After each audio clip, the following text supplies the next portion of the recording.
Welcome to The Way We Roll with me, Simon Minty. And me, Phil Friend. In October 2025, broadcaster and journalist Mark Mardell was told he could not board a Turkish Airlines flight from Istanbul to London Gatwick because he had Parkinson's disease and no doctor's report.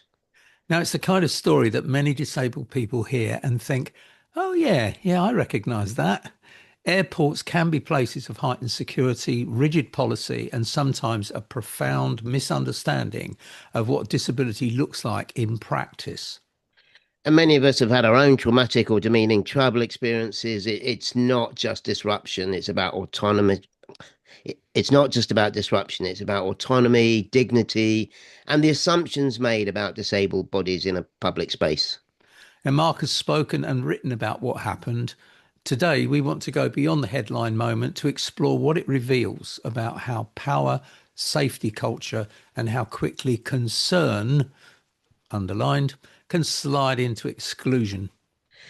Mark, thank you so much for joining us. Before we get into the incident, just in case someone's never come across you, could you give us a little intro to you? Well, I've been a lifer at the BBC for ages. I was, oh my goodness, what haven't I done there? I was political editor of Newsnight. I think my first story was the fall of Geoffrey Howe, or Geoffrey Howe's resignation. So that went Oh, right away. Then I was North American editor, Europe editor. Um, then I retired basically, and started up with others, Movers and Shakers podcast about life living with Parkinson's, which it's an award-winning show. We always say that at the beginning and we go, "Ooh." We record it in the pub. we're not jealous at all, are we, Simon? We're not at Yeah. all I'm jealous. sure you've won awards. I'm sure you have. Not really.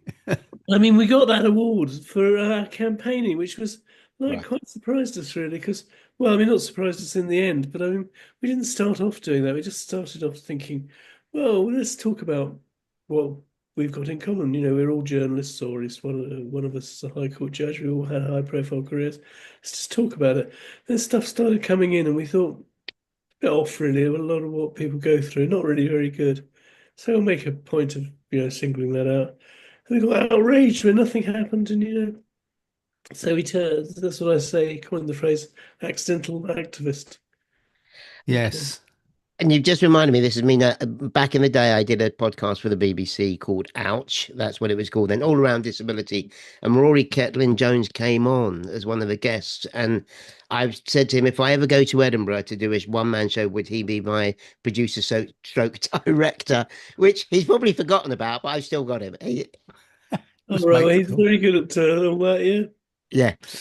So, Mark, I mean, obviously, you and I came across each other because of a different debate we were having about assisted suicide. But after that, um, you contacted me about the incident, we'll call it. So you were refused permission in October 25, as I understand it, when they refused to allow you on the flight, citing that the reason was you having Parkinson's. Now, what struck you most? Was it the policy itself, the interaction with the people there, or the assumptions that were being made about what was it that really got you annoyed and angered about this refusal? Well, I think initially it was just being stranded in the bloody airport on my own. Yes. It's so humiliating, so upsetting. Just staggering around, not been, just felt sort of out of touch with everybody. But I'll take you through it if you like. But I mean, what really got me was that when I always try and turn up early for assisted boarding, which I think is a great thing, Yeah. and I try not to get confused with assisted dying. I don't want to ask for the wrong thing at the airport. Yes, that wouldn't go down well, would it? I had a lovely break with my son, my oldest son, who's 33, and he lives in Berlin mostly. And he was coming back from a conference somewhere in the Stans, because that's the sort of thing he does, writes about. Um, and he said, let's stop off in Turkey and go around the Sea of Marmara. And just had 4 days at it. It was great. Apart from one day he was ill, which was a bit annoying. So anyway, we had to take the car back to the airport. Bit of a tiz because we were late, and then we got the wrong airport, and well, we weren't actually we were late for getting the car back, not for the flights. Anyway, so we turned up, and I was feeling a bit knackered, so I sat down, and Jake went up and said, can I just check it's all right for my dad to have assisted boarding? Why does he need it? Well, he's got Parkinson's. And they said, oh, have you got your doctor's letter? What are you talking about? And I think at first we thought, I mean, when he told me this, it was like to prove that I had Parkinson's, prove I Right. had a Right. need for assisted boarding. Right. So then they said, no, no, you can't fly without it. And it's all, I mean, I can go through it in more detail what actually happened, but I mean, what then struck me afterwards was that it's the only condition in the world. You can have anything else wrong with you, but only Parkinson was something that you couldn't fly with. Now, why that was, I don't know. I mean, I still haven't got to the bottom of it because although we've managed to change the policy, they still haven't talked to me directly, still haven't paid me back for the extra money I spent. So they refused to sort of actually apologise or anything like that, even though they changed the policy. But I mean, it was so outrageous. And the woman in charge, because Jake went off and said, well, maybe I got it wrong to the supervisor. Maybe my dad hasn't got Parkinson's. Maybe it's something else, whatever. Just a bit of a white lie to get Christ. on. And he came back and said, yeah, that's all right. Yeah, sure. Oh, so which is partly, I mean, my foot has other problems apart from Parkinson's, so it's not too bad saying that. Anyway, she said, no, no, he's got Parkinson's. You can tell he's got a tremor. I haven't got a tremor. I was shaking with anger, perhaps. But he said, and she just sort of seemed to take great glee in humiliating me and other passengers as well. She was sort of shouting out and saying, where's your husband? Why can't you travel? Why? So she's been really This is nasty. outrageous. And I, then yeah, go on, Mark. I was going to say what made it really bad. I mean, what bad personally for me was that I'd put my bags on the airline and they said, do you need to get them? So obviously I didn't need to get them. They said, oh, go to somewhere, row 6 or something in the building. Tried to go there, went there. They said, oh, no, you can't get your compensation money now, which is also something they said, because you haven't paid in Turkish currency. And then nobody could tell me where to pick my bags up from. I mean, that's awful. So I went around, I don't know if you've ever been to Istanbul airport, but it's huge. And this was before I'd been through security or anything. So I just couldn't find out anybody to tell me where to put my bags up. So I went downstairs to the sort of the pre-departures bit, wandered around, and this wonderful woman who was Turkish American, who was just travelling, saw me after about an hour staggering round, getting increasingly upset. I said, I nearly burst into tears about 6 times, which I think makes me stoic, really. But and she managed to get me across to the right place to ask for my bags back, which was a relief.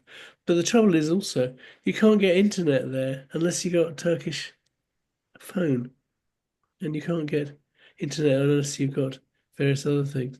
So I couldn't even communicate with my family and tell them what was happening because by this time Jake had to go off um because he had a Oh, flight. right. So he had to leave you there. Yeah, and he felt Oh, very guilty about it, I and he bet he did. I bet he did. continually said, "Oh, did I do the right thing?" And well, no, you didn't in this circumstance. But I mean, who's You to should know? have said MS or Yeah, polio or something, but anything. exactly. I mean, that's the weird thing. Or bubonic plague, for God's sake. I could have had anything. I don't know whether and I never got to the bottom of it. I'd love to know what it was about Parkinson's. So I, after all this time, then, Mark, you still don't know why Park. You said earlier in the conversation that they changed the policy, so it's no longer outlawed, yeah, but they've never explained why it was the only reason for it, or no, and Parkinson's I was the think only condition. no, I don't know. I mean, whether it's some sort of. I mean, I have looked up that some Turkish people have a particular problem with Parkinson's, particularly when they're younger people. Not that it applies to me, but have it. But I think it's considered, in a sort of slightly superstitious way, as it is in some parts of Africa, that it might be witchcraft. But I don't know. Maybe the CEO was sitting next to somebody who went something like that and jerked him in the face, and they thought, "All right, I'm not having any of these buses on my flight." You say it in jest. Sometimes when we dig right down, you'll find one individual had one experience and then puts a blanket policy in, and that becomes the given until someone challenges it. So, yeah, I mean that's absurd. I think it might well be something like that because nobody can explain it and nobody wants to explain it and nobody has to explain it. So the reason they've come in line in the end was because of the Civil Aviation Authority. didn't. I mean, they it's quite curious really because they did lots of people were reluctant to get involved in the first place, Yeah. and the CMA um, weren't great in terms of individual complaint. They were great in terms of policy. When we got to the top, my friend Gillian Lacey Solomar, a fellow campaigner and mover and shaker. I went to the press office, being a humble journalist. She went straight to the top, talked to the Director General and or whatever it's called, CEO, and got him involved. And basically, they said that what Turkish Airlines were doing, whether they were flying to Europe or, well, because they were flying to Europe, they were in breach of standards, breach of the guidelines. Right. And they nudged them along. And basically, I don't think Turkish want to be in breach of the guidelines, although they're more concerned about America, I think. We're going to come back to the sort of the aftermath and the changes. You mentioned something which I empathise with. Excuse me. That frustration when you're in the airport, that it's a mixture of fury and emotion. This is going to be an unusual question. When Jake went, was there an element of relief in the sense of you're like, well, I'm the master of my own domain. I haven't got to worry about Jake or making sure he's not angry. I mean, was there some relief in that you have autonomy even though you have no autonomy, or was it no? I'd have rather had everyone around supporting. No, I think I know what you mean exactly. Yeah, because I put my bags on. I thought, well, just sneak on. Really, they're not going to stop me, but they did. Unfortunately, like sort of. I mean, okay, I walk with a stick, but I mean, that's not sign of Parkinson's particularly. And I thought I could get round there because it wasn't a blanket ban on anybody else, only people with Parkinson's. I just keep coming back to this. So outrageous. I mean, why the hell only people with Parkinson's? Yeah. And oh yeah, sorry, there is one other people on a stretcher. Do you think it's reasonable that if you're on a stretcher, you have a medical letter from your doctor? I also wonder whether it's a bit of a scam because I mean the doctors, you could get one at the airport, which I refused to do, but you have to because I'd have to. Well, it would have taken me less time than it did in the end.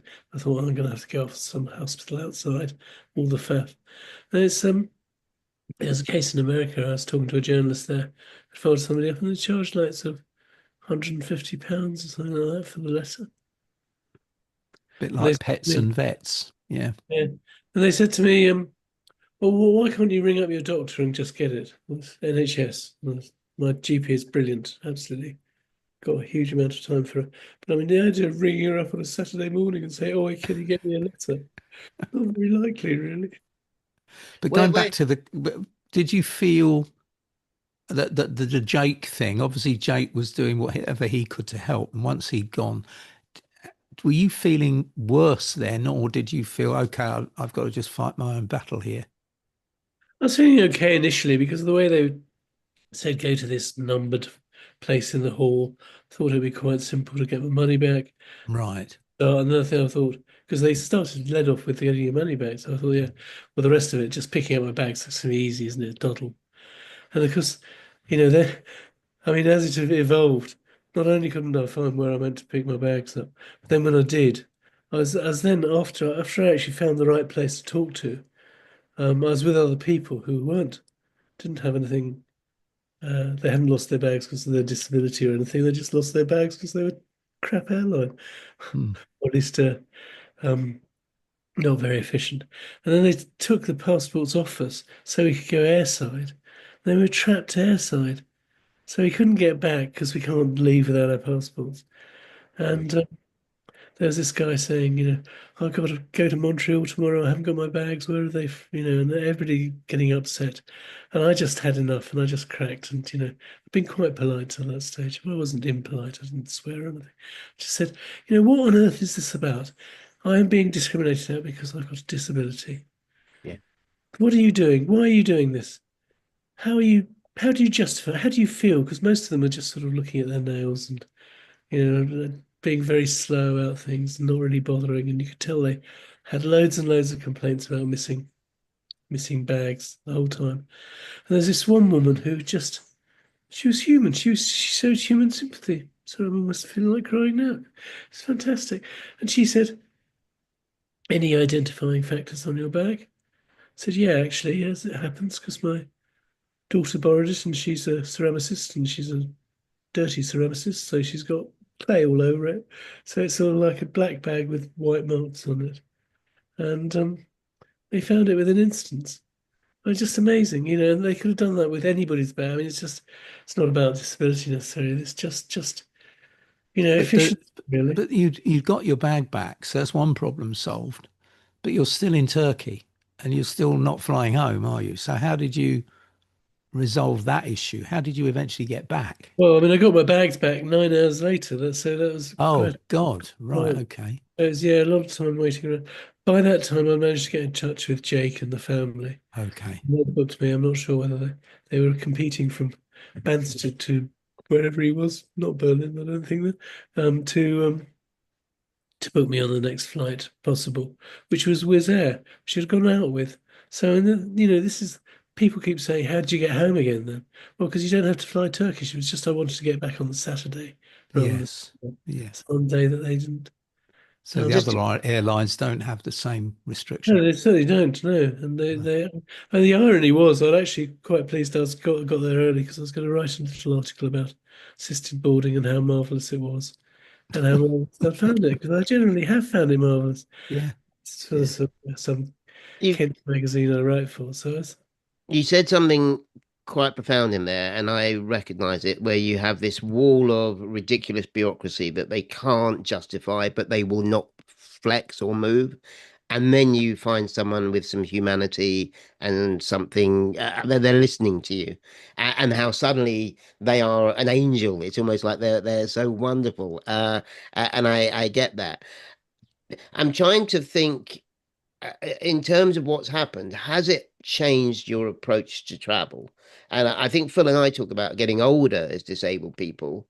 You go into battle and you're used to battling this with airlines and airports for years and years. But as you get older, you're like, I don't know if I want to keep doing this. It's a long way of me getting to the point, which is, I mean, has this changed how you approach it? Are you more careful? Do you check more? Are you a bit more resistant to flying? I'm more cautious, and I certainly tend to get. I think actually, I haven't done this. If I was traveling on anybody I didn't really know and trust, I think I would get a doctor's letter. But I haven't done that. I've just been out to Malaga on holiday from Gatwick, and that's fantastic. So Gatwick is just brilliant to me. I mean, I know people aren't always, um, I'm willing to give the praise as well as the hard knocks. And I think Gatwick, and there's British Airways that time I've been with EasyJet before. I think they're fantastic, and they really do a great job. So I wouldn't worry about that. I'm going out to the States for the World Parkinson's Conference. I'm a bit more worried about that. Particularly if the ICE have been reading my blog. Yeah. You might get refused, but not because you're Yeah, Parkinson's. well, Yeah, that's right. Yeah, so but, so going back then, Mark. So you got home okay, and then your dander was clearly up, and you wanted answers to questions, and you began the journey of finding out what this was all about. And that's when I had my conversations with you. But um, I suppose very basic question is: had you not been Mark Mardell and knowing what you know and the world you'd lived in, do you think anyone would have taken any notice of you? no, I really No, don't. no. I don't think I think that's on several levels. I mean, first of all, it's that I'm used to doing. I mean, let's say I'm an accidental activist, but Yeah, I'm used to doing a bit of activism. I mean, used to broadcasting. So, and I'm used to not taking no for an answer. So there's the push in me that is part of me, I think. And yeah, then the recognition factor that, yeah, people have heard of me, perhaps, heard of movers and shakers, perhaps. Um, and we've got a bit of a campaigning network. And that was the brilliant thing when I came back and started to, because of my voice, I haven't done very much I've done loads on social media, but I haven't done very much piece to cameras, as it were. And I was just a bit embarrassed about that. I thought, no, I just need to do this. And they got tremendous traction in our group because the previous year we'd done a campaign to get 100,000 signatures on what we call the Parky Charter to get a debate in House of Commons. Been tremendously successful in the end. And I think one of the great successes was reaching out to other people, getting them involved so that now Linda in Bexhill is a brilliant campaigner, knows Anna in Twickenham who's a brilliant campaigner. And so all these people came in and rode behind me. And that really gave me a tremendous boost. And like the first few days of it, I must say I was quite enjoying it really, because here I was Yes. campaigning. Here I was getting a lot of recognition, people saying, "Oh, Mark, you're so brave," and all that sort of stuff. Very nice. And then on the Monday night, I can't remember exactly, just crashed. I just felt so down and so depressed, and just began to hit me how humiliating this was. What a dreadful thing for anybody to go through. Yeah. But I mean, then that gives you more determination. You know, if I can't do this, if I can't fight this, who can? Yeah. You're making me well up a little bit, Mark, and I'm having my flashbacks to 50-minute arguments in Hong Kong or in Spain with airport officials that refuse to even. I use a mobility scooter, and this absurdity. I do remember one of them. I wasn't going to budge. We reached a stalemate. In the end, the agreement was someone would stand behind my mobility scooter and have a finger on the back seat and pretend to push it. So I had my independence, but they had their control. I mean, absurd. But the point is that humiliation. That takes a while to get back to come back from. It does, really. It does. I Because think though there's something to be said, isn't there? I love this. I love the accidental activist label. I think that is so really on the money actually, because you decided and because you had connections and you were prepared to use them, and also you were now fired up with creative anger. I mean, you wanted to get something changed. That attracted the attention of people who didn't have your clout, didn't have your skill sets and so on, but had been on those bloody journeys. yeah, They knew what that felt like. So in a sense, this accidental activist, maybe, I don't know, maybe this is who wants Parkinson's disease? Nobody, no, right? But if you've got to have it, why not use it to make the world a bit of a better place? Because that seems to me what this has led to, hasn't it? I think Still so. is. I think that's absolutely right. I mean, when our next campaign is on The Voice and trying to get the correct number of speech and language therapists, Right. and that's going to be sort of in the coming year.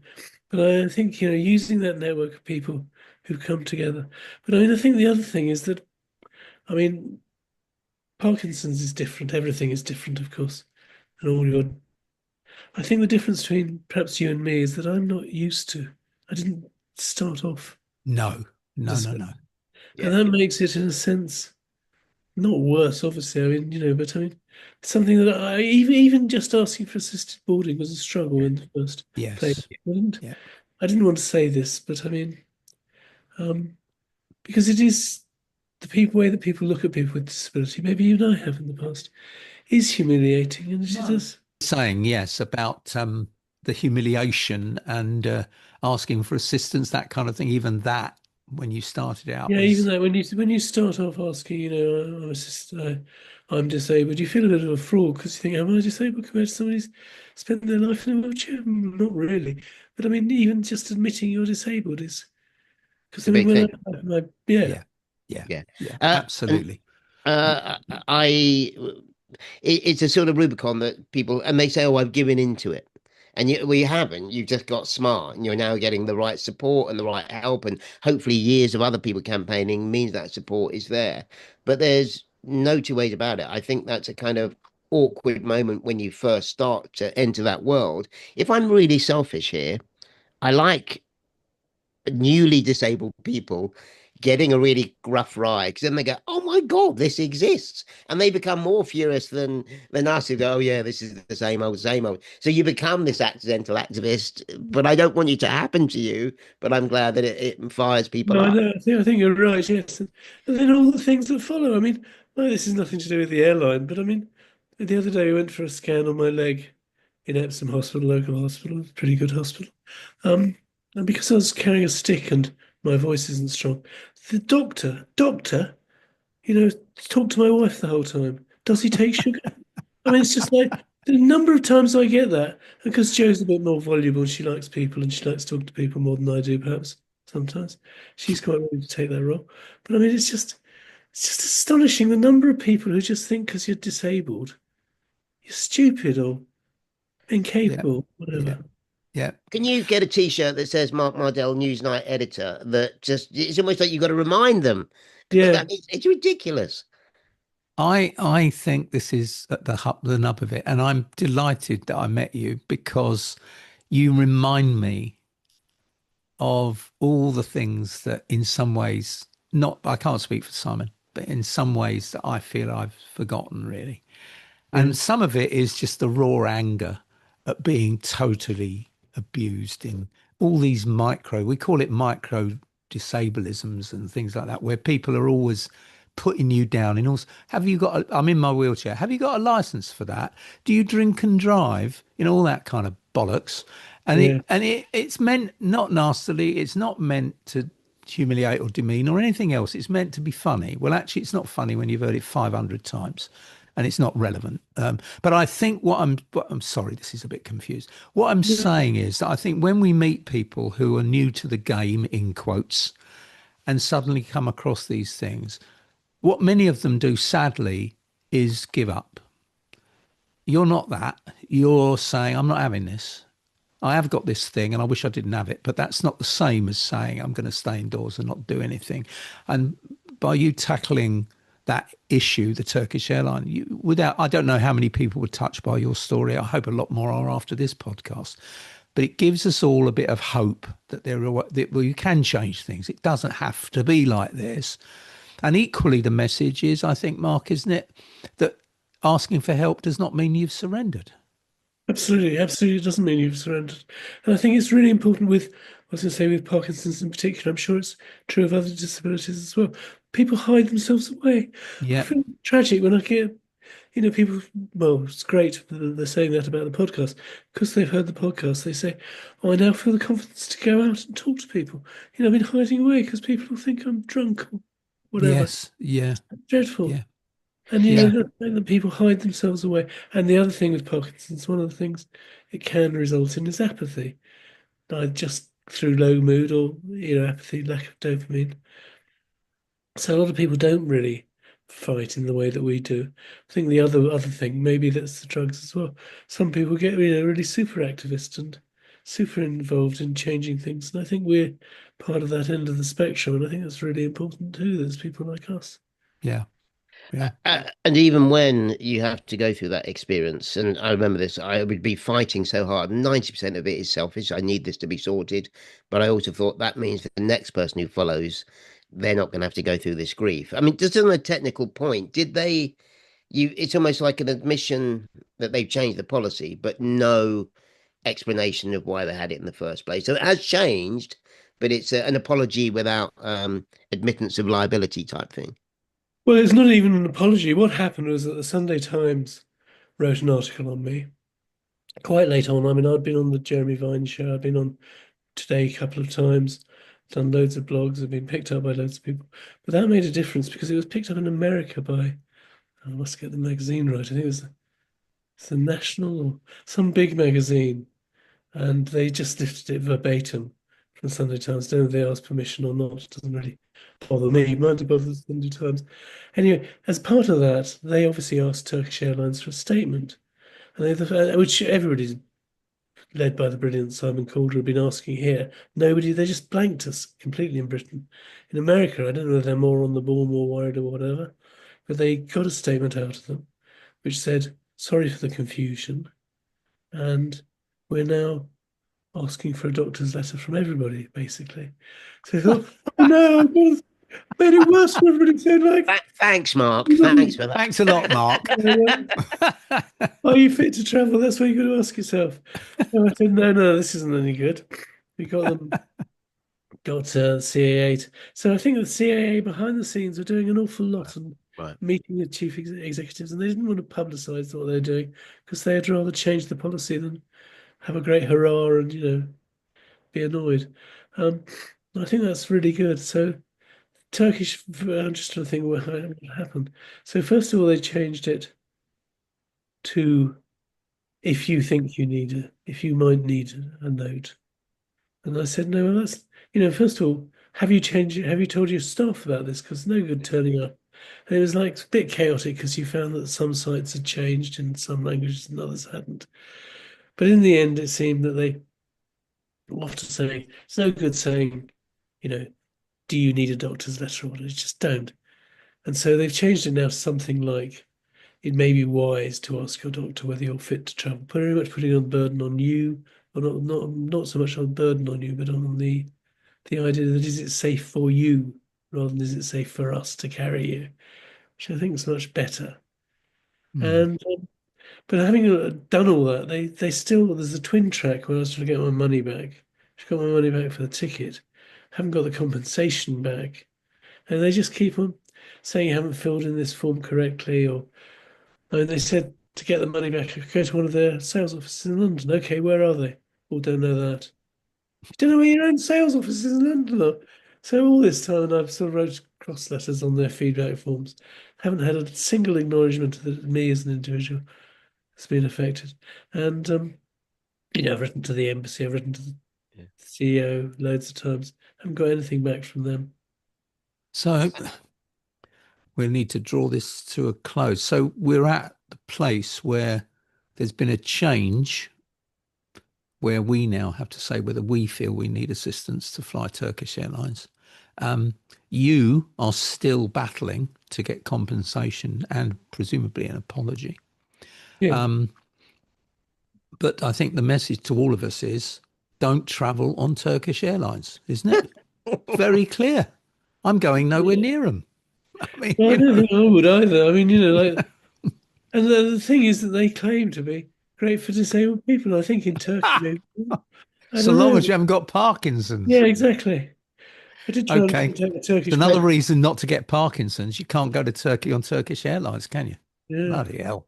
Wow. Um, and it would be remiss of us that you did say something, Mark, which I totally agree with. There's some fantastic airlines, whether it doesn't matter if it's budget or big end, high end. Some of them just get this brilliantly, and it is a joy. The difficulty I still have is I have this anticipation beforehand in case it goes wrong. And Yeah. then when it is brilliant, I'm like, oh my God, this is amazing. Rather than, as one of my good friends, Liz, once said, that's how it should be. We shouldn't have to write a piece to go, they were great. That should be the norm.